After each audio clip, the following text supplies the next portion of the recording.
June brings with it the 6th and final month in the giveaway journal, the one that I set up back in November last year, all at once so that it could be given away to a community member. While I did like pretty much all of the monthly themes that I used in this one, I think that the one for June is probably my favorite.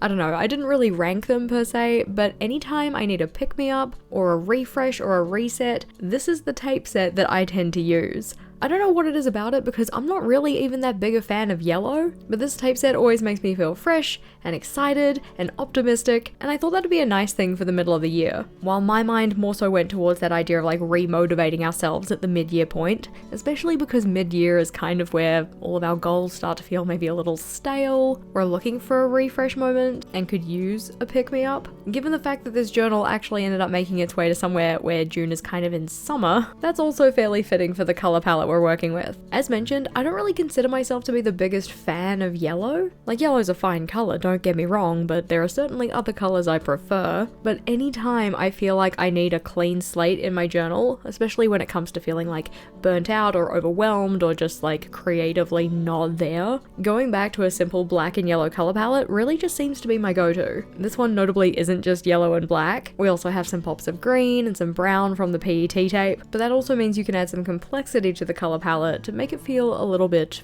more, like not just quite as simple as black and yellow. On the first page though, this one is the dashboard, or effectively just has 3 separate sections that can be used for 3 different things. Because I didn't know who this journal was going to, I didn't want to give it a title and kind of like prescribe what the section had to be used for, but if I were going to use it in my journal, it would probably be either for like 3 separate projects, 3 life areas, so like home, work, and personal, or possibly a space to get excited for the month ahead. So writing down things that are coming up, things that you're excited for, and things that you're maybe nervous about, just so that you can acknowledge those feelings but not dwell on them too much. That one took about 9.5 minutes to set up, and then it was over onto the right hand side, this one being for the cover page for the month. That one also took about 9 minutes, and I thought I'd go with one of my favorite designs for a cover page, and that is a wreath. For this, effectively all you need to do is pencil out a circle for yourself to use as a guideline, and then take individual elements from a tape like this and arrange it around the outside of that circle. I tried to make it so that there was a balance of where the florals were compared to where the leaves were, and use variation in both of those to add some visual interest. One of the, I guess, helpful things about this being a PET tape, where I've just cut out around individual elements,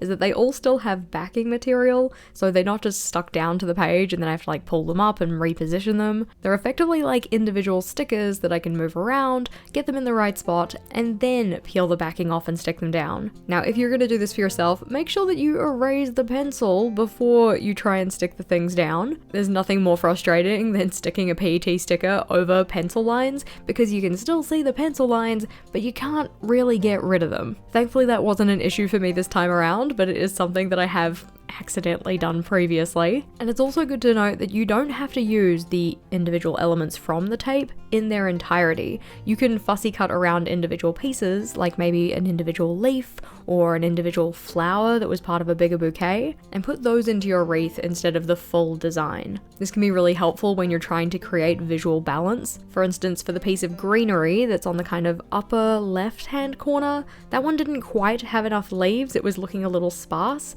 so I ended up cutting out a single leaf from somewhere else on the tape and just sticking that in there too. I love that it makes this quite put together cover page that really didn't take all that much effort. Really the only difficulty is making sure that it's arranged in a way that you're happy with, so things feeling balanced, a good distribution of the color, and then making sure that you get your title central, which is another place that I'd probably use pencil first. With the opening spread finished though, it's time to flip on over to what's going to be the monthly log, and given the mishaps that we had with the May monthly log, I was on extra high alert, like going to be so super careful to make sure I didn't make any stuff ups. Thankfully, I didn't make any stuff ups, because I swear sometimes it's like, okay, we need to be really, really careful, we're going to try extra hard not to make any mistakes, and then you make even more mistakes than you would have made if you weren't trying to not make them. Thankfully, this was not one of those situations. To start the calendar off though, I just went and put in all of the coloured highlights first, so highlighting every second line for the major calendar grids,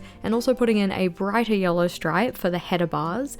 this is where I'm going to put in each day number, and it also gives me a visual of where I need to put in my line work. As you may have noted on that dashboard page, this is one of the months where I decided to use the broken hand-drawn line rather than going in with a ruler. This is something that I got really good practice for when doing this giveaway journal, and I have actually at this stage started using it in my own journal as well. For the longest time, I didn't want to do it because I felt like it looked really cute in other people's journals, but then when I would try it, it looked kind of janky. I do feel it's just one of those things that needed practice from me, and now that I've gotten my reps in, I think I'm doing better than I had been. By using the broken line work, it's just a nice way to add some lightness to the page, especially with this theme being so kind of like light and airy to start with, feeling very fresh. Having solid black line work would probably just make this calendar grid feel too heavy. It's only a small change, but it does make a surprisingly large difference. In terms of decoration on this one, I am of course using the same floral PET tape, this time running a larger piece down the right hand side, and then just putting some smaller clusters around the outside edges. I didn't want to fill this up too much and make it kind of look too overwhelming in terms of the florals, so I attempted to leave some blank space, but inevitably went and filled one of those up with a quote. This one said, "Be patient with yourself, nothing in nature blooms all year," and I thought that was nice to pair with the florals for one, but also kind of mirror that idea of getting into this slump or demotivated mindset at the middle of the year, thinking like, oh, I haven't made enough progress on my goals, things aren't really going my way, but if you're still trying, then you're still moving forward. Even though we might have set this timeline for ourselves at the start of the year as some kind of ideal to strive for, it's all good if we're not quite there yet. In terms of timing though, setting up the calendar took about 15.5 minutes, that one not including any idea generation time, or umming and ahhing about sticker placement. That one always adds a little bit of time. Grabbing out my mini calendar stickers though, because the next layout we're going to be setting up is a tracker. Now, I would call this a habit tracker, or maybe a routines tracker, but I didn't want to dictate what our giveaway winner used this one for, so I end up just calling this page Keeping Track. I end up sticking 8 little mini calendars down on this one, which have enough boxes for all of the days 1 through 30, arranged in a calendar grid. I'm the kind of person who, typically speaking, if a calendar goes across 6 weeks, I'll just put that final day or final days on the top of the calendar, which is why we have 2 little boxes sticking up on either side of the calendar grid, the one on the right being for the 1st, which is a Sunday, and the one on the left being the 30th, which is a Monday. Using a printable for these and just printing them off on sticker paper certainly saves time in setting up the layout. If I had to draw all of these calendar grids in myself, it definitely would have taken a lot longer. So this one took about 8.5 minutes to set up, and a decent chunk of that time was me just trying to figure out how I was going to place down the decoration so that everything looked balanced and I had good variation in those decorative pieces.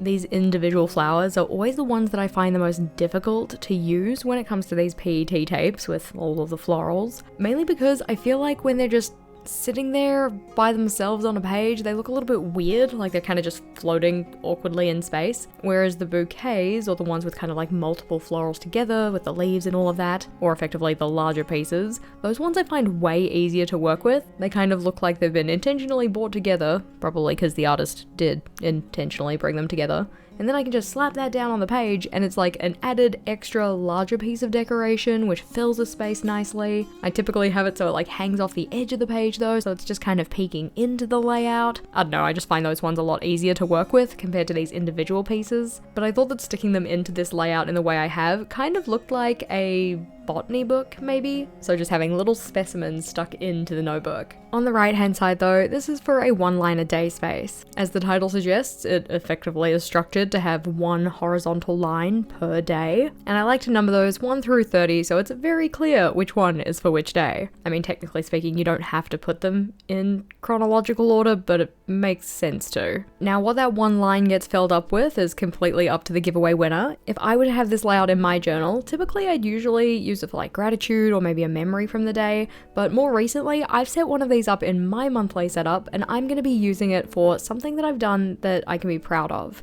It doesn't have to be huge progress, just something small, but anything that I have done or accomplished or like a win or a milestone, kind of to build myself this evidence log of I can do things. This is really helpful when you're feeling demotivated and feeling like, oh gosh, I have like nothing to show for my efforts this week or month or whatever. Being able to look back on this layout and see all of those little wins and those things that you've done that you can be proud of can be really helpful to combat that mindset. That one took about 5 minutes to set up, and then flipping over so that we can get to the space of infinite possibilities, or the play space. Because this journal was going to somebody who I can't necessarily predict what their needs are going to be for their journal, like I genuinely don't know who it's going to when I'm setting it up, so who knows what they're going to need. I like to have at least a little bit of space baked into every monthly setup so they can put in anything else that might be useful. This could be something like a packing list if they're taking a trip, it could be a brain dump just to get all the thoughts out of their head and onto paper, it could be a note space for a meeting, or anything else they want to include. I like to keep these ones fairly minimally decorated, so putting in a header bar and having some decoration in each of the lower corners, but outside of that the page is fully open for whatever they need to use it for. As can be expected, given that there's barely anything to do on that one, it only takes about a minute to set up, and then it's ready to be used in any way our giveaway winner wants to. After this though, we're stepping away from the monthly pages and getting into the weeklies. The weekly structure we're using this month is probably one of my favorites, and is based on the idea of taking each page and splitting it into 6 segments. So splitting it vertically down the middle so that you have 2 columns, and then splitting it horizontally into 3 sections so you have 3 kind of larger rows. As said, this gives you 6 segments per page, or 12 for the entire spread, so we dedicate 7 of those to the days of the week, and then the remaining spaces can be used for things like a running task list for the week, decoration, if you wanted to put in another little weekly tracker, that could go in here. These spaces could be used for a meal plan, a weather log, a priorities list, essentially anything that could be useful to have in a weekly capacity. I decided to go fairly simple with this and just have 2 of the segments combined for a running task list, and then the remaining 3 sections dedicated to decoration. So 7 for the days of the week, an additional 2 for the task list, and then 3 for decorative pieces.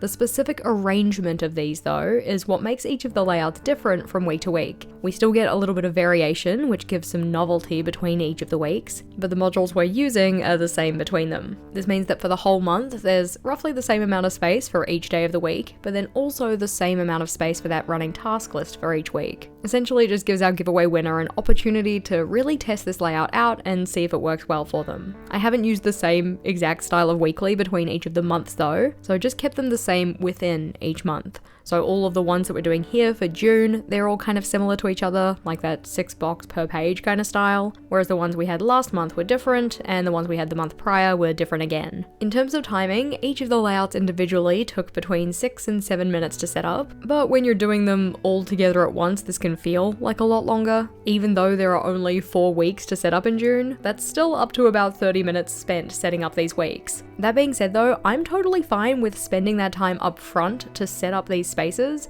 so that then, during the month, I don't have to go in and set them up as I'm trying to use my journal. I can just get in, write down the things that I need to, and then go and get stuff done. Putting that time and effort up front means that we can effectively save ourselves time in the long run. In fact, this actually can save time, because if you needed to set these up as you were going through the month, like every Sunday going in and setting it up, you have to get all the supplies out again, make sure that you are familiar with the structure, remeasure things out, all of that kind of thing. Whereas if I'm doing it all at once, I've already got all the supplies, I already know the structure that I'm using, and I just have to put it on repeat. Even with the time-saving benefits, there can also be benefits to not doing that. For instance, maybe not every week is going to need the same amount of space, or maybe it needs different structures, and you might find that after the first week, you don't really like this weekly layout and you want to try something different. So there are definitely benefits either way, either doing it all up front or building it as you go.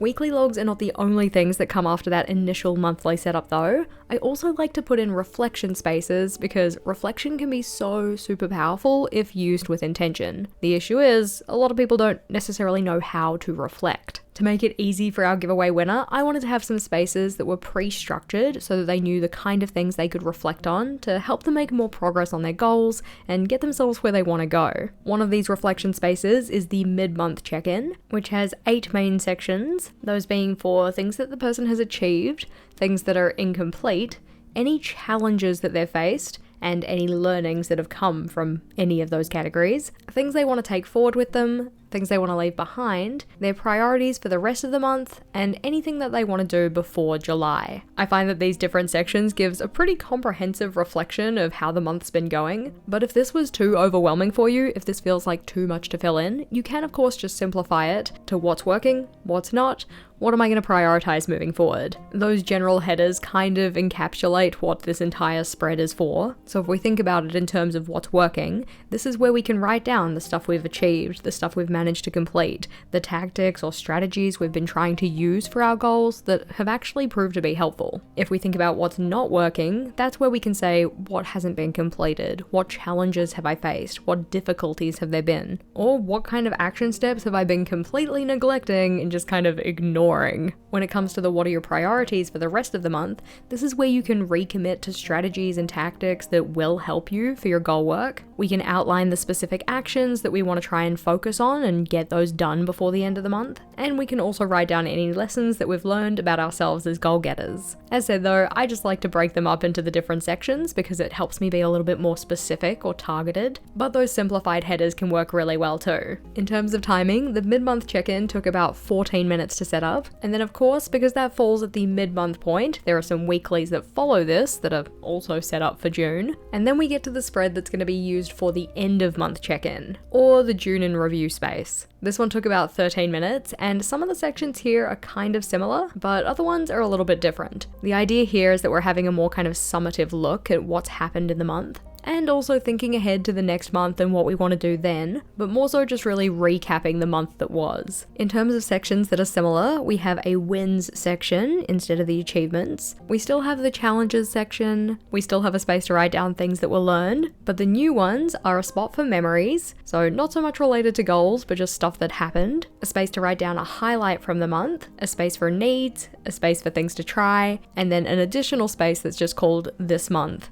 That one could be used for pretty much anything, so a little bit of journaling about a specific memory, it could be a recap of some of your favorites from the month, or anything else that would be related to the month in question. When it comes to the needs versus to try section, I typically think about that in terms of my journal, so it's like what kind of needs do I have from my journal and what layouts might I want to try in order to meet those needs. In the case of this one, it could be things that our giveaway winner needs and wants to try in their next journal, given that this is the final month in this notebook, or they could be thinking about other areas of their life instead. As said though, the sections on this one are similar but just a little bit different to the mid-month check-in, mainly because for mid-month we're really trying to like re-amp ourselves up and re-motivate ourselves, because at the mid-month there's always an energy slump, we're just not feeling it like we were at the start of the month, we're typically not as excited about things, whereas come the end of the month we can kind of rely on the building excitement for the new start that comes the month after, so it's just a little bit more summative. If it wasn't already incredibly obvious, I love reflection though, and because June will mark the end of quarter 2, this is a really good opportunity for a quarter 2 in review, or a mid-year check-in. This is another one where I want to pre-scaffold in the different reflection spaces so that our giveaway winner has that scaffolding for them.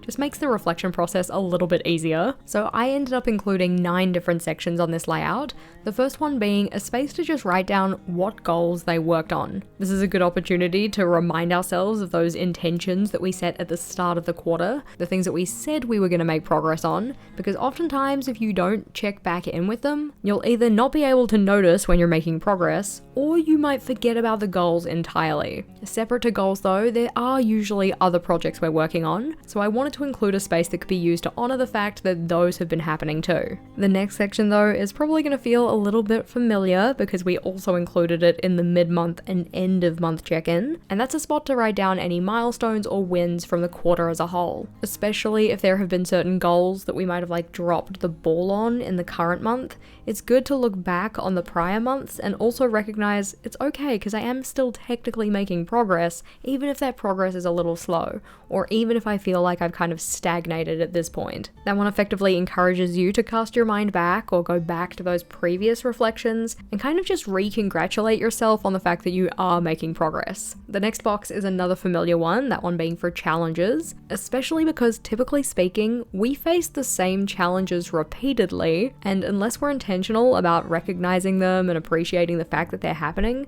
we kind of end up applying the same strategies, which might not necessarily be helpful for us. That's what the next box is for, as a space to write down the approaches to those challenges, not as a way to judge ourselves or berate ourselves, but more so just to recognize, okay, this is the challenge I keep facing, this is the approach that I have to it. Is that actually helpful?